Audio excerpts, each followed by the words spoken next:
We like to go outside in the elements, throw toilet seats around, spit some cherry seeds, drink a little glug, play the pocacello. You know, what do you like to do?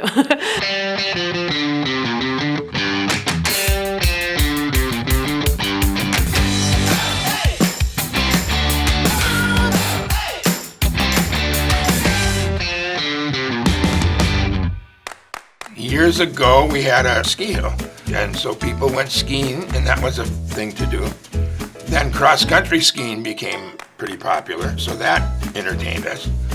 But it got very quiet in the wintertime. I think, Door County, we're a little bit remote, where the winter you have to have a little bit of a sense of humor to deal with what we're thrown sometimes. When people think, you stay there all winter? Where do you go? What do you do?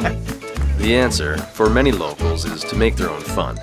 In Fish Creek, locals and visitors gather annually for a winter festival, held every February, where there's a chance to blow off a little cabin fever, rub elbows with your neighbors, and take part in some of the hilariously silly games. You can get a good cheeseburger anywhere, but you don't see a Pocacello contest everywhere, or human foosball, or wheel of meat. You don't get to go to a lot of festivals and see how far you can throw a toilet seat. You don't get to go out on the ice and throw an old bike and see how far someone can throw the old bike. You very rarely get to go bowling out on the ice.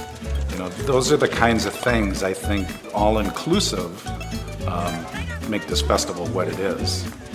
There's a social aspect to it. And, I think when we started, we were all happy just to see somebody. And they were probably happy just to see that people actually lived here in the winter. And you always hear, too, about characters, Fish Creek characters. It's definitely those characters that make up the unique community that we live in. And I think a lot of those people are on our committee and help make this festival a fun event that most people don't actually see in the city or in bigger cities. In Egg Harbor, the locals ring in the new year with a parade featuring the only known baton-twirling Santa. It was certainly just a fluke. Somebody started it with just a horse and 2 snowmobiles. The following year, they did 2 horses and 3 snowmobiles, and somebody said, it looks like a parade, and they said, okay. Some years it could be 15 minutes long. Some years it could only be 5 minutes long.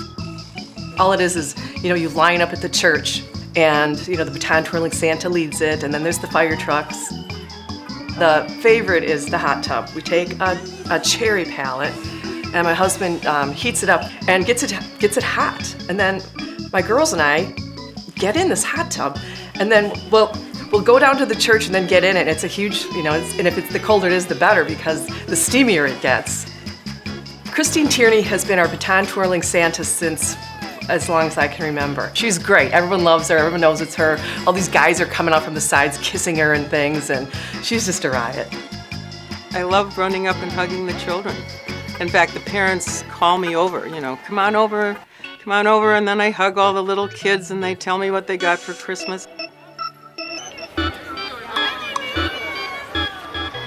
Perhaps the most daring remedy for one's winter neurosis might just be the annual gathering in Jacksonport, where hundreds brave the elements with a dip in Lake Michigan's frigid waters. If you knew you had to step on a nail, it would be so hard to do it. It'd be almost impossible. But if you just do it, and it's done, and it's kind of like that, it's gonna hurt. It's uncomfortable. Like, none of us in our collective 80 years of jumping in think it's comfortable. It's damn cold, but it's worth it.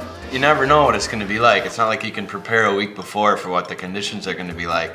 Because the night before, if the wind switches or whatever, so you always have to just wait really until that morning and you figure out what it's going to be like. That minute before, that 10-second countdown, and then that run in, there's nowhere in the world I'd rather be at 11:59 a.m. on New Year's Day than in Lakeside Park in Jacksonport with hundreds of other people that want to be there too.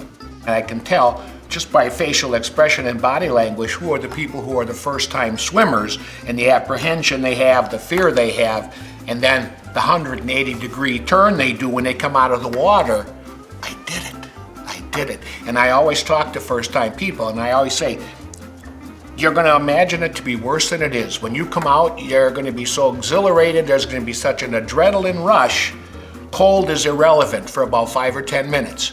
I think maybe because I've been doing it now for 20-some years too. It's easier to put yourself mentally in that place maybe. But I have those moments too in the early part of the winter where it's like cold and you're just like, what am I thinking? Why would we ever do that? I felt that way this morning when I came outside. I thought, how in the H do I go in that water? But you're right. On New Year's Day, the mindset totally changes, and it's doable. I try to savor it when I'm out there.